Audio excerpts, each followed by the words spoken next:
How to find liked posts on Instagram. What is up everyone? Welcome back to the channel. In today's quick tutorial, I'll be showing you guys how to easily find your liked posts on Instagram. But before we get started, don't forget to hit the like button down below and subscribe to our channel.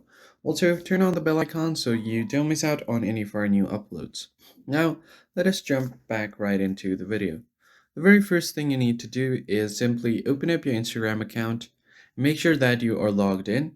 Now head over to your profile section at the bottom right corner.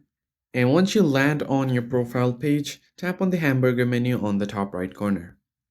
It will take you to your settings menu and your activity. So scroll down until you find how you use your Instagram and then tap on your activity.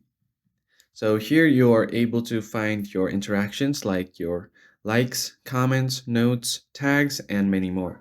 Head over to likes. And here you can see a list of all of the posts that you've previously liked. And that's pretty much it. I hope you found the tutorial helpful. I'll catch you guys on the next video. Thanks for watching.